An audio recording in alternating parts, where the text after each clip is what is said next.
ಅದಕ್ಕೆ ಫಸ್ಟು ನಮ್ಮ ವಿಜಯ್ ಸರ್ ಮತ್ತೆ ಪ್ರಭಾಕರ್ ಸರ್ ಇಂದಾನೆ ಇಲ್ಲಿವರೆಗೂ ಹೋಗೋಕ್ಕೆ ಸಿಕ್ತು. ಅವರು ಖುಷಿ ಪಟ್ಟರು, ನಮ್ಮ ಹಾಡನ್ನ ಎಲ್ಲಾನು ಹೊಗಳಿದ್ರು. ಅವರು ಕೂಡ ಅವರ ಒಂದು ಬಿಸಿ ಶೆಡ್ಯೂಲ್ ಅಲ್ಲಿ ಕೂಡ ಅವ್ರು ನಮಗೆ ಅದನ್ನ ಮಾಡಿಕೊಟ್ಟಿದ್ದು ಸಿದ್ದರಾಮಯ್ಯ ಸರ್ಗೂ ನಾನು ಥ್ಯಾಂಕ್ಸ್ ಹೇಳಕ್ ಇಷ್ಟಪಡ್ತೀನಿ.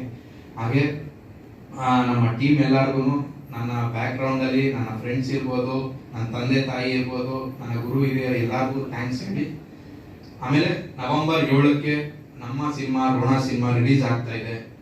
ಎಲ್ಲ ಕರ್ನಾಟಕದ ಜನತೆ ನಿಮ್ಮ ಹತ್ತಿರದ ಚಿತ್ರಮಂದಿರಗಳಿಗೆ ಹೋಗಿ ನವೆಂಬರ್ 7ಕ್ಕೆ ನಿಮಗೆ ಈ ಸಿನಿಮಾದಲ್ಲಿ ಯಾವುದೇ ರೀತಿ ನೀವು ಕಟ್ಟ 100-120 ರೂಪಾಯಿಗೆ ಮೋಸ ಮಾಡ್ತಿದ್ದಂಗೆ ಈ ಸಿನಿಮಾದಲ್ಲಿ ಒಂದು ಎಂಟರ್ಟೈನ್ಮೆಂಟ್ ಪರ್ಪಸ್ಗೆ ಏನೇನೆಲ್ಲ ಬೇಕು, ಬೇಕಿದ್ರೆ ಫನ್ ಎಲಿಮೆಂಟ್ ಇರ್ಬೋದು, ಆಕ್ಷನ್ ಎಲಿಮೆಂಟ್ಸ್ ಇರ್ಬೋದು, ಸಾಂಗ್ಸ್ ಆಗಿರ್ಲಿ, ನಿಮ್ಗೆ ಯಾವ್ದು ಕೂಡ ಬೇಜಾರಾಗ್ತಿದ್ದಂಗೆ ನಿಮ್ಮನ್ನ ಕೂಣಿಸ್ಕೊಂಡು ಕಳ್ಸಿಕೊಡ್ತೀವಿ. ಒಂದೊಳ್ಳೆ ಸಸ್ಪೆನ್ಸ್ನು ಕೂಡ ಮೇಂಟೈನ್ ಮಾಡಿದೀವಿ. ಅದ್ರ ಜೊತೆಗೆ ಒಂದು ನಿಮ್ಮ ಮಾಧ್ಯಮಗಳ ಬಗ್ಗೆನೂ ತುಂಬಾ ಅದ್ಭುತವಾಗಿ ಹೇಳಿದೀವಿ. ಒಬ್ಬ ಪ್ರಾಮಾಣಿಕ ಮೀಡಿಯಾದಿಂದ ನಮ್ಗೆ ಏನೆಲ್ಲ ಉಪಯೋಗ ಇದೆ ಅವ್ರ ಹತ್ರ ಹೇಳ್ಕೊಳ್ಳೋದ್ರಿಂದ, ನಮ್ಮ ಜನ ಸ್ಪಂದಿಸೋದ್ರಿಂದ, ನಮ್ಮ ಜನ ಚೆನ್ನಾಗಿ ಮೀಡಿಯಾಗಳಿಗೆ ಸ್ಪಂದಿಸಿದ್ರೆ ಯಾವ ತರ ಇರುತ್ತೆ ಒಂದು ಹಳ್ಳಿ, ಯಾವ ತರ ಇರುತ್ತೆ ಒಂದು ನಗರ ಅಂತ ಹೇಳೋದಕ್ಕೂ ಒಂದು ಒಳ್ಳೆ ಮೆಸೇಜ್ ಕೂಡ ಈ ಸಿನಿಮಾದಲ್ಲಿದೆ.